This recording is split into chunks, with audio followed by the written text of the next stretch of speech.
Ayon sa psikolohiya, kung taglay ng isang lalaki ang 5 katangiang ito, malaki ang posibilidad na siya ay tunay na mabuting tao at mas bihira sila kaysa sa iniisip ng karamihan.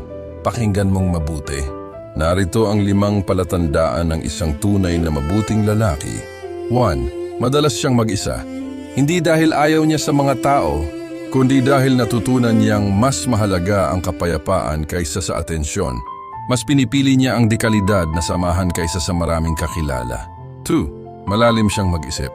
Madalas niyang pagnilayan ng buhay, ang mga tao, at maging ang sarili niyang mga pagkakamali.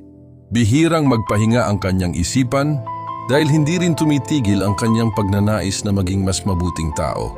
3. Mabilis niyang nababasa ang ugali ng tao.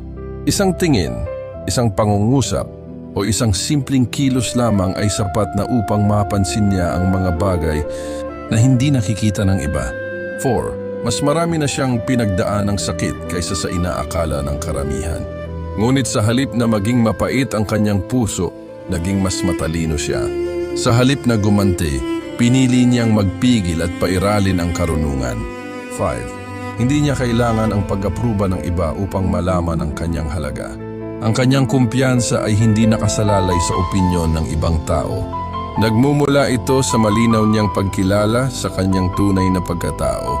At ito ang pinakamahalagang tandaan. Ang tunay na mabuting lalaki ay hindi maingay.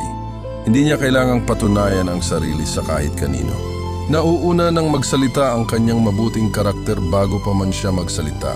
At sa mundong puno ng ingay at pagpapakitang tao, ang ganitong uri ng lakas ay tunay na bihira.